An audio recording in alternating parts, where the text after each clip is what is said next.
नमस्कार मित्रांनो, स्वागत आहे तुमचं जॉब गुरु या आपल्या यूट्यूब चॅनलवर। जिल्हा न्यायालय पदभरती 2023साठी आपल्याला माहीत असेल सिपाई हमाल लिपिक स्टेनोची जाहिरात आलेली होती। यामध्ये सिपाई हमाल पदाची आणि लिपिकचे तुमचे रिझल्ट लागलेत। पुढच्या टेस्टसाठी जे पात्र उमेदवार आहेत त्यांचेही निकाल लागलेले आहेत, यादी आलेले आहेत। त्यानुसार तुम्ही तुमचे 5 तारखेपर्यंत म्हणजे आजपर्यंत सर्वांनी तुमचे जिल्हा न्यायालयामध्ये जाऊन तुमचं हॉल तिकीट घेतलेलं असेल किंवा त्याच्यावरती सही सिक्का घेतलेला असेल, प्रमाणित केलेला असेल, तर त्यानुसार मित्रांनो आज लगेच संध्याकाळपासूनच जिल्हा न्यायालयाने प्रत्येकाने आपापल्या वेबसाईटवरती पुढे कुणाची 10 तारखेला या ठिकाणी साफसफाई चाचणी आहे, कुणाची 10 तारखेच्याच अगोदर आहे, प्रत्येकाचं वेगवेगळं वेळापत्रक आलेलं आहे। त्यानुसार मित्रांनो त्यांनी त्यांच्या ऑफिशियल वेबसाईटवरती पुढील प्रक्रिया संदर्भात आता 5 तारखेनंतर ज्या टेस्ट होणार आहेत स्वच्छता चापल्य चाचणीची त्याच्याबद्दलच्या लिस्ट प्रसिद्ध करायला सुरुवात केलेली आहे। मग कशा पद्धतीने तुमची स्वच्छता चापल्य होणार आहे त्याबद्दलची माहिती त्यांनी दिलेली आहे। त्यासाठी हा व्हिडिओ शेवटपर्यंत पाहत राहा। त्याचबरोबर या व्हिडिओला एक लाईक नक्की करा आणि पुढील सर्व अपडेट असेच पाहण्यासाठी चॅनल सबस्क्राईब करा। तर बघा मित्रांनो, सर्वात अगोदर फक्त 2च जिल्हा न्यायालयाचे तुम्हाला मी दाखवत आहे। बाकी जिल्हा न्यायालयाचं तुम्ही ज्या जिल्हा न्यायालयामध्ये अप्लाय केलेलं आहे कमेंट बॉक्समध्ये सांगा। त्या जिल्हा न्यायालयाच्या ऑफिशियल वेबसाईटवरती माहिती आल्यास आपल्या टेलिग्राम चॅनलवरती तुम्हाला दिली जाईल, त्याची लिंक डिस्क्रिप्शन बॉक्समध्ये आहे। किंवा कुठल्या जिल्हा न्यायालयामध्ये अप्लाय केले कमेंटमध्ये नक्की सांगा। सध्या 2 जिल्हा न्यायालयाचं तुम्हाला दाखवत आहे, डिस्ट्रिक्ट कोर्ट नांदेड आणि डिस्ट्रिक्ट कोर्ट पुणे यांनी ही माहिती प्रसिद्ध केलेली आहे त्यांच्या ऑफिशियल वेबसाईटमध्ये रिक्रुटमेंट सेक्शनमध्ये बघू शकता। जसं की डिस्ट्रिक्ट कोर्ट नांदेड यांनी या ठिकाणी आजच्याच तारखेला recruitment process 2023 for the post of पिऊन हमाल notification candidate about consolidated list आणि बॅच वाईज लिस्ट दिलेली आहे। तर मग पुढची प्रोसेस कशी होणार आहे बघा, याच्यामध्ये एक सूचना त्यांनी दिलेली आहे। अगोदर सूचना दाखवतो तुम्हाला मी, नांदेडची अगोदर दाखवत आहे, पुण्याचीही दाखवतो। बघू शकता या ठिकाणी भरती प्रक्रिया 2023 अंतर्गत सिपाई हमाल पदासाठी नांदेड जिल्ह्यात उमेदवारी सादर केलेल्या उमेदवारांना कळवण्यात येते की त्यांचा अनुक्रमांक हाच त्यांचा परीक्षा क्रमांक, आसन, बैठक क्रमांक, रोल नंबर समजण्यात यावा। बघा ज्यामध्ये तुमचं यादीमध्ये आता ही एक यादी लावलीत बघा, ही कॉन्सोलिडेटेड लिस्ट लावली म्हणजे सर्वांचे या ठिकाणी ज्यांनी आजपर्यंत या ठिकाणी 5 तारखेपर्यंत ज्यांनी सही सिक्का घेतला आहे त्यांच्या हॉल तिकीटवरती त्या सर्वांची या ठिकाणी यादी लावली त्यांनी। बघू शकता या ठिकाणी पाहू शकता consolidated list showing roll number assign to the candidates. या ठिकाणी तुमचे रोल नंबर दिलेले आहेत, हे रोल नंबर आहे तुमचा ॲप्लिकेशन नंबर, पुढं तुमचं नाव आहे। तर तो रोल नंबर तुम्हाला देण्यात आलेला आहे चाचणीच्या सुलभतेच्या दृष्टीने। बघा पुढची चाचणी आता कशी होणार आहे, आता हे नांदेडचं आहे मित्रांनो, प्रत्येकाचं असेच असेल असं नाही, प्रत्येक जिल्हा न्यायालयाचं असेच असेल असं नाही, प्रत्येकाचं वेगवेगळी प्रोसेस होणार आहे त्या जिल्हा न्यायालयानुसार। त्यासाठी तुम्हाला तुमच्या जिल्हा न्यायालयाच्या वेबसाईटवरती काय करायचं आहे, सूचना पाहिजे। आता पुणे डिस्ट्रिक्टचं देखील नांदेडपेक्षा खूप वेगळं आहे, तुम्हाला तेही दाखवतो।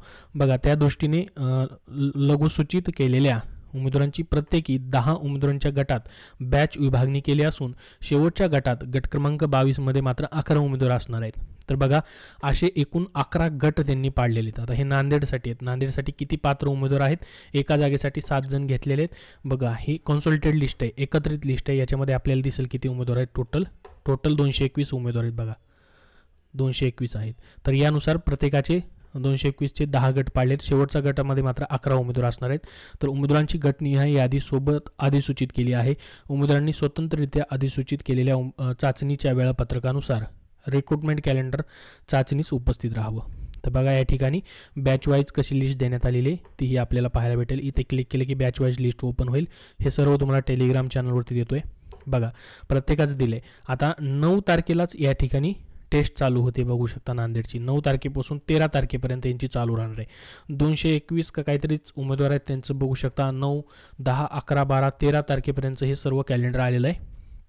9 तारखेला बॅच 1चं आहे, सकाळी 9 वाजता टायमिंग ही दिलाय पहा त्यांनी, हे नांदेडचं सांगतोय तुम्हाला। बघा पहिले 10 उमेदवार या ठिकाणी पहिल्या गटामध्ये असतील, ह्या 10 उमेदवारांची चाचणी 9 वाजता चालू होईल, बघू शकता।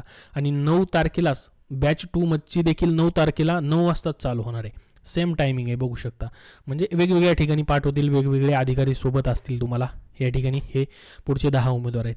त्यानंतर बघा 9 तारखेला 9 वाजताच अजून परत 10 जणांची चाचणी आहे, ही बघू शकता। 9 तारखेला 9 वाजताच सर्वांना बोलवले, ह्या सर्वांना 9 तारखेलाच बोलवलेलं आहे। या ठिकाणी पाहू शकता फक्त एकाच वेळेस सर्वांना वेगवेगळ्या ठिकाणी पाठवलं जाऊ शकतं मित्रांनो, म्हणजे 9 AM सर्व ठिकाणी दिलेले आहे, बघू शकता। परंतु डेट वेगवेगळी, काही ठिकाणी डेट वेगवेगळी आहे। तर याचा फायदा देखील तुम्हाला होणार आहे. कशी चाचणी झाली हे पुढच्या विद्यार्थ्यांना देखील समजेल.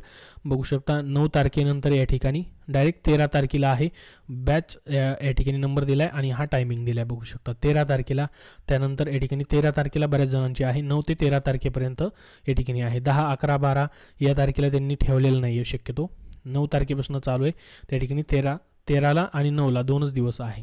तर 9 वाजता सकाळी सर्वांना बोलवलेलं आहे. तर हे झालं नांदेडचे असे 10-10 जणांचे ग्रुप पाडलेत.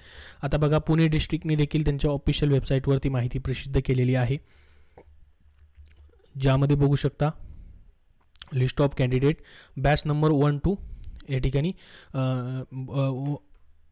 4 बॅचेस यांनी केलेले आहेत. फक्त बघू शकता यांनी सूचना वगैरे काही दिलेली नाही, 4च बॅच केलेले आहेत फक्त 1 to 4, ज्याच्यामध्ये ही लिस्ट दिली आहे फक्त. आता सध्या ही वेबसाईटला एवढीच माहिती. याच्यानंतर काय प्रसिद्ध झाली व्हिडिओ बनवल्याच्या झाल्यानंतर तर तुम्हाला वेगळी मित्रांनो टेलिग्राम चॅनलवर तर दिली जाईल काय सूचना असेल तर. इथं टायमिंग वगैरे याच्यामध्ये नाही आहे, परंतु टायमिंग वगैरे 10 तारखेपर्यंत काय आला तर तुम्हाला नक्की किंवा तुम्ही स्वतः वेबसाईट चेक करत राहायचे.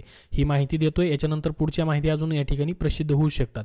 ही माहिती फायनल नाही आहे, ठीक आहे. याच्यामध्ये अजून काय बदल होऊ शकतात किंवा काय पुढील सूचना देखील येऊ शकतात. हीच माहिती मी सांगतो, ती फायनल मानायचं नाही. याच्यानंतरचे पुढचं अपडेट तुम्हाला स्वतः बघत राहायचं आहे. pune.districtcode.gov.in/notice-category/recruitment ही वेबसाईट सांगतोय, ती तुम्हाला चेक करत राहायचं आहे, ठीक आहे. तर बघा पुणेनी 4 बॅच पाडलेले आहेत. बॅच नंबर 1 बघू शकता 1 ते 200 घेतलेत बॅच नंबर 1मध्ये. इथं टायमिंग वगैरे दिलेलं नाही. 10 ऑगस्ट 2024ला या ठिकाणी टेस्ट आहे. तुम्ही जिल्हा न्यायालयामध्ये जाऊन आलेला असेल त्यावेळेस तुम्ही विचारलेलं असेल की कधी आमची टेस्ट आहे वगैरे, तिथेही तुम्हाला टायमिंग त्यांनी आणि डेट सांगितलेली असेल. बघा आता टायमिंग दिलेलं नाही आहे, परंतु मग याच्यामुळे सांगतो की तुम्हाला वेबसाईट चेक करत राहायची. पुढे टायमिंगबद्दल काही सूचना वगैरे आल्या तर बघू शकता 1 ते 200 पर्यंत या ठिकाणी तुम्हाला लिस्ट पाहायला भेटेल. ही बॅच नंबर 1ची आहे. त्याच्यानंतर बघू शकता इथं देखील पूर्ण झालेलं आहे. त्याच्यानंतर पहा बॅच नंबर 2मध्ये 201 ते 400 पर्यंत घेतलेले आहेत. असे 4 बॅच केलेले आहेत पुणे जिल्ह्याच्या. तर प्रत्येकाचं असं वेगवेगळं आहे मित्रांनो. मग आता हे एवढ्याच जणांना कशा पद्धतीने ते घेत आहेत ते तिथे गेल्यानंतरच आपल्याला समजेल काय नियोजन असणार आहे.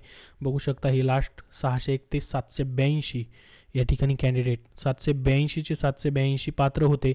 सर्वांनी या ठिकाणी डॉक्युमेंट जे आहेत, तुमचा अर्ज असेल आणि हॉल तिकीट जे आहे ते सर्वांनी जिल्हा न्यायालयामध्ये जाऊन संपूर्ण या ठिकाणी व्हेरीफाय सर्वांनी केलेलं आहे. म्हणजे सर्वचे सर्व हजर होते 5 तारखेपर्यंत, कुणीही राहिलेलं नाही. जवळपास 782 जणांचंच या ठिकाणी काय होतं, पात्र झालेले होते. पुणे डिस्ट्रिक्टचं पूर्ण हे तुम्हाला पाहता येईल. तर संपूर्ण जणांचे अशा पद्धतीने 4 बॅचेस पाडलेले आहेत आणि या ठिकाणी बघू शकता हे नांदेडचे 10-10 जणांचे बॅचेस पाडलेले आहेत. तर अशा पद्धतीने हे पुढचे नियोजन, पुढचं वेळापत्रक, पुढच्या सूचना प्रसिद्ध व्हायला चालू झालेलं आहे. तुम्ही तुमच्या जिल्ह्याची या ठिकाणी काय करायचे, वेबसाईट चेक करायची आहे. याबद्दल काय अजून प्रश्न असतील तुमचे कमेंट बॉक्समध्ये नक्की विचारा. हा व्हिडिओ नक्की लाईक करा आणि कशा पद्धतीने चाचणी होईल, स्वच्छता चाचणी याच्याविषयी काही तुम्हाला माहिती हवी असेल तर कमेंट बॉक्समध्ये कमेंट करून सांगा. नक्की त्याच्यावरती नेक्स्ट व्हिडिओमध्ये तुम्हाला माहिती दिली जाईल. धन्यवाद.